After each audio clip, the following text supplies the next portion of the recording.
Paulo nwoma ɛtɔ so mmienu a wɔtwerɛ kɔmaa Timoteo. Timoteo nwoma ɛtɔ so mmienu, ti baako. Nhyira.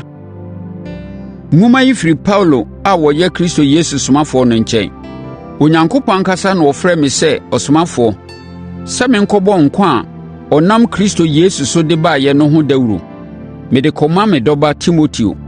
Adom, mmɔborɔhunu ne asomdwoeɛ mfiri Agya Nyankopɔn ne yɛn Awurade Kristo Yesu nka wo. Mede Onyankopɔn a mede adwene mu fan som no sɛdeɛ me mpanyimfoɔ yɛeɛ no ase.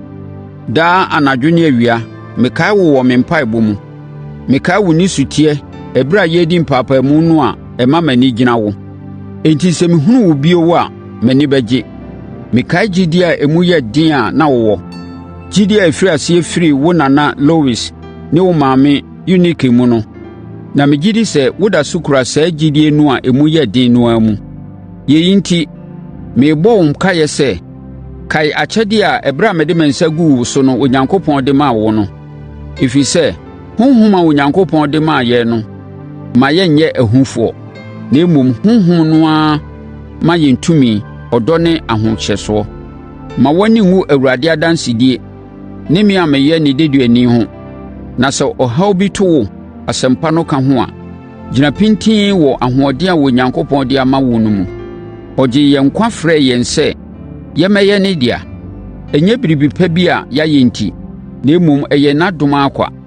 Ansa na wɔrehyɛ wiase ase no na ɔnam Kristo Yesu so kyɛɛ yɛn saa adom no. Na seesei, ɔnam Agyenkwa Kristo Yesu ba a ɔrebɛba no so ada biribiara di akyerɛ yɛn. Kristo yɛn Agyenkwa dii owuo so nkonim, na ɔde anigyesɛm a ɛhyerɛn te sɛ kanea a ɛma nkwa ani awieeɛ brɛɛ yɛn. Onyankopɔn ayi me sɛ ɔsomafoɔ ne ɔkyerɛkyerɛfoɔ sɛ menna asɛmpa no adi. Ɛnam yeinom so nti na mehunu saa amanneɛ yi. Nanso meda so wɔ gyidie, ɛfiri sɛ menim deɛ mede me ho ato no so no, na menim nso sɛ ɔbɛkora deɛ mede ahyɛ ne nsa no ama da no nso. Sɔ nokwasɛm a mekyerɛ wɔn no mu yie, na fa yɛ nhwɛsodeɛ, na tena gyidie ne ɔdɔ a ɛyɛ yɛn dea wɔ Kristo Yesu mu no. Wɔde ademudeɛ a ɛsom bo ahyɛ wo nsa. Fa Honhom Kronkron a wɔte wo mu no mmoa bɔ wo ho ban. Sɛdeɛ wonim no, Akristofoɔ a wɔfiri Asia baa ha no nyinaa adwane agya me. Figelo ne Hermogene nso ka wɔn ho. Awurade nhunu Onisifero fiefoɔ mmɔbɔ, ɛfiri sɛ ɔhyɛɛ me nkuran mpɛn bebree. N'ani angu wɔ me ho sɛ mada afiase pɛn. Na ɔduruu Roma ara pɛ, ɔbɔɔ mmɔden hwehwɛɛ me ara kɔsii sɛ ɔhunuu me. Awurade mmoa no na da no ɔnya ahummɔborɔ mfiri Awurade no nkyɛn. Wonim akwan hodoɔ a ɔfaa so boaa me wɔ Efeso.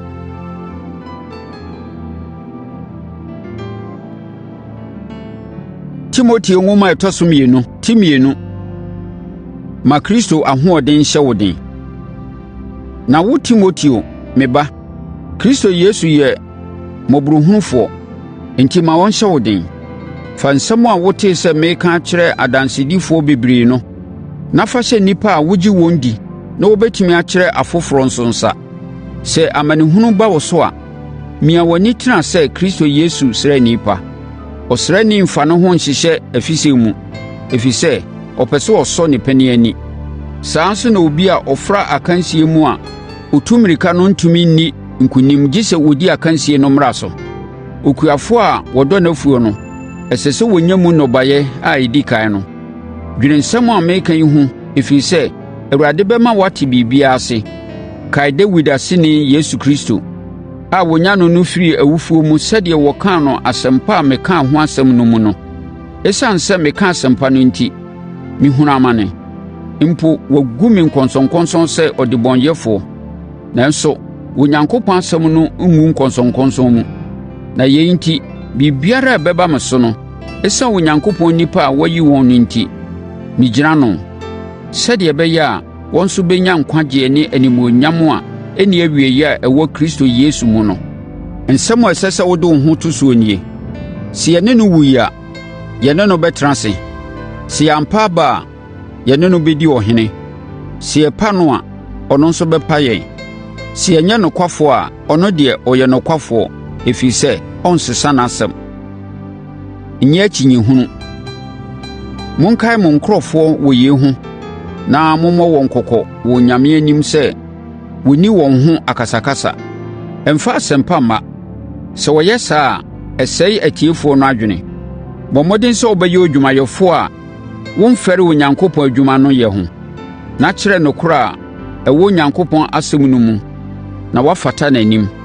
Twe wo ho firi nsɛmhunu a ɛho nte ho, ɛfiri sɛ ɛno na ɛpam nnipa firi Onyankopɔn ho. Deɛ wɔkyerɛ no te sɛ akusikuro a ɛdidi fa honam no ani. Saa kyerɛkyerɛfoɔ yi mu baanu ne Himeneo ne Fileto. Wɔamane afiri nokorɛ no ho, na wɔka kyerɛ agyidifoɔ bi sɛ, yɛn wusɔreɛ no atwam dada, na wɔnam saa asɛm no so sɛe wɔn adwene. Nanso, obi ntumi hinhim fapem denden a Onyankopɔn ato no, ɛfiri sɛ, wɔatwerɛ saa asɛm yi wɔ so. Awurade nim wɔn a wɔyɛ ne dea, na obiara a ɔka sɛ ɔyɛ Awurade dea no, ɛsɛ sɛ ɔtwe ne ho firi bɔne ho. Nkuku ne nkaka wɔ efikɛseɛ mu. Ebi wɔ hɔ a wɔde dwetɛ na ayɛ, ebi nso wɔde sikakɔkɔɔ na ayɛ. Wɔde dua na ayɛ bi, na afoforɔ nso wɔde dɔteɛ. Ebi wɔ hɔ a ɛwɔ hɔ ma nnapɔnna bi, na afoforɔ nso daa wɔde di dwuma. Sɛ obi te ne ho firi saa nneɛma bɔne yi ho a, wɔde no bɛyɛ nnwuma pa sononko, ɛfiri sɛ wɔto ne ho asi hɔ, asiesie ne ho ama ne wura sɛ dwuma pa biara a ɛsɛ sɛ ɔdi no, ɔbɛdi. Dwane firi mmeranteberɛ mu akɔnnɔ, na ti nneɛma a ɛho teɛ te sɛ tenenee, gyidie, ɔdɔ ne asomdwoeɛ a ɛka wɔ ne wɔn a wɔfiri akoma pa mu bom frɛ Awurade ma ɔboa no akyi. Ɛmfa wo ho nhyehyɛ nkwasea kyinnyegyeɛ a ɛmfa hwee ma no mu, ɛfiri sɛ ɛde akasakasa ba. Ɛnsɛ sɛ Awurade somfoɔ ne obi nya akasakasa. Ɛsɛ sɛ wɔyɛ ayamyɛ ma obiara. Ɛsɛ sɛ wɔyɛ ɔkyerɛkyerɛfoɔ pa a ɔwɔ boasetɔ nso, a sɛ wɔn a wɔne ne di asie fom a, ɔto no bo ase tene wɔn so, sɛ ebia Onyankopɔn bɛsakyera wɔn adwene na wɔahunu nokorɛ no, na wɔn adwene mu ada hɔ, na wɔadwane afiri ɔbonsam a wakyekyere wɔn ama wɔyɛ n'apɛdeɛ no afidie mu. Timoteo nwoma a ɛtɔ so 2 ti 3. Amanehunu wɔ hɔ. Kae saa asɛm yi, na ɛdi akyire no mu, mmerɛ mu yɛ den bɛba. Nnipa bi bɛyɛ pɛsɛmenkuminya, aniberefoɔ, ahohiahiafoɔ ne ahantanfoɔ. Wɔbɛyɛ abususɛnkafoɔ, asoɔdenfoɔ wɔ wɔn awofoɔ so. Wɔbɛyɛ boniayɛ, na wɔmpɛ nyamsom nso. Wɔbɛyɛ tirimɔdenfoɔ, wɔnhu mmɔbɔ. Wɔbɛyɛ nnipa niɛdenfoɔ, basabasa ne abufupɛfoɔ. Wɔbɛtane wɔn mfɛfoɔ a wɔyɛ nnipa pa no. Wɔbɛyɛ afatwafoɔ, aniɛdenfoɔ, wɔn a wɔhran. Wɔbɛpɛ anikadeɛ sen sɛ wɔdɔ Onyankopɔn. Wɔbɛyɛ aniani asomfoɔ a wɔbɛpo tumi a ɛwɔ ɔsom no mu no. Twe wɔn ho firi saa nnipa no ho.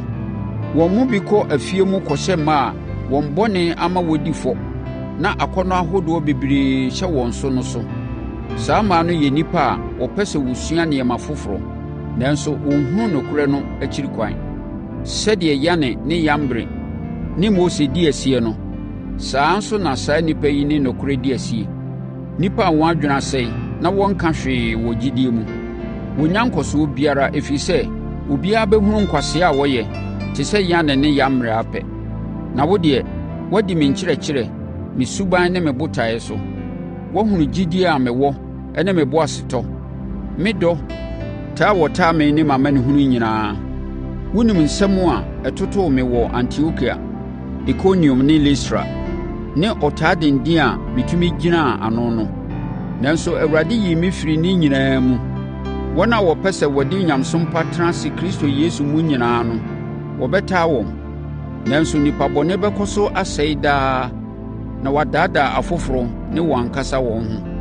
Nanso wo deɛ, kɔ so tena ase nokorɛ mu sɛdeɛ wɔkyerɛ wɔn no, na gye di yie. Wonim wɔn a wosua firi wɔn nkyɛn, na wokae sɛ ɛfiri wo mmɔfra ase woahunu Atwerɛsɛm a ɛtumi ma wohunu nyansa, na ɛma wonya gyidie wɔ Kristo Yesu mu na ɛgye wo nkwa. Atwerɛsɛm nyinaa firi Onyankopɔn home mu, na ɛyɛ ma nkyerɛkyerɛ, atɛnyie, ateretene ne tenenee mu yɛn, sɛdeɛ ɛbɛyɛ a Onyankopɔn nnipa bɛyɛ deɛ wasiesie no yie ama nnwuma pa nyinaa.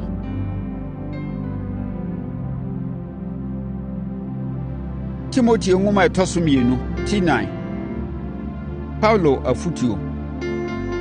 Megyina Onyankopɔn ne Kristo Yesu a ɔbɛbu ateasefoɔ ne awufoɔ atɛn, ne ba a ɔbɛba ne n'ahennie no so hyɛ wo sɛ, ka asɛm no, na ɛberɛ biara gyina ne ka mu denden yi atɛn, ka animu, tu fo, na kyerɛkyerɛ boasetɔ mu. Ɛberɛ bi bɛba a nnipa ntie nkyerɛkyerɛ pa no, na mmom wɔbɛdi wɔn a wɔn asɛdeɛ akyi na wɔaboaboa akyerɛkyerɛfoɔ a wɔbɛka nsɛm a wɔrepɛ atie no ano, na wɔaka akyerɛ wɔn. Wɔbɛpo nokorɛ no tie na wɔatie anansesɛm. Nanso mmerɛ nyinaa mu no, ɛsɛ sɛ wohwɛ wo ho so yie. Mia w'ani wɔ amanehunu mu. Yɛ ɔsɛmpakafoɔ adwuma no na di dwuma nyinaa sɛ Onyankopɔn ɔsomfoɔ. Me deɛ, ɛberɛ bɛduru sɛ wɔde me bɛbɔ afɔdeɛ. Ɛberɛ aso sɛ megya asetena yi. Me nkwa ayɛ sɛ hwiesa afɔrebɔ wɔ afɔrebukyia so. Ɔkopa no, mako. Mmirika no, mawie tu. Gyidie no, makora. Adeɛ a ɛretwɛn me seesei ne nkonim akyɛdeɛ.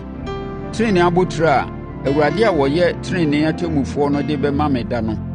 Ɛnyɛ me nko, na mmom wɔn a wɔatena ase ɔdɔ mu twɛn no nyinaa.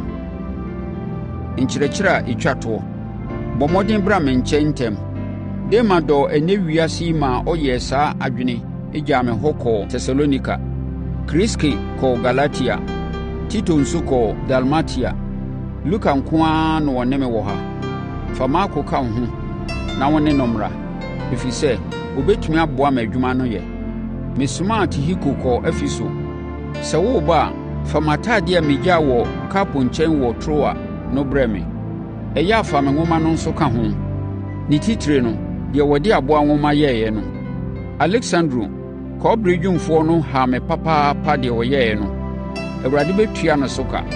Ɛyɛ a hwɛ wo ho yie wɔ ne ho, ɛfiri sɛ na ɔsɔre tia nsɛm a yɛka no mu dendeenden. Ɛberɛ a meyi me ho ano no, obiara ammoa me. Wɔn nyinaa dwane gyaa me. Onyankopɔn mfa ntia wɔn. Nanso Awurade ne me tenaeɛ ma ahoɔden ma metumi kaa asɛm no kyerɛɛ amanamanmufoɔ ma wɔtieeɛ. Ɔgyee me firi gyata anom, na Awurade bɛgye me afiri bɔne nyinaa mu na ɔde me akɔ ɔsoro ahennie no mu asomdwoeɛ mu. Ɔno na animuonyam nka no daadaa. Amen. Nkradi a ɛtwa toɔ. Kyia Priska ne Aquila ne Onesiforo fiefoɔ nyinaa ma me. Erasto kaa Korinto, ɛna megyaa Trofimo wɔ Mileto, ɛfiri sɛ na ɔyare. Bɔ mmɔden bra ansa na awɔberɛ aduru. Eubulo ne Pude ne Lino ne Klaudia ne anuanom no nyinaa kyeakyea wo. Awurade ne wo honhom ntena. Adom nka mu nyinaa.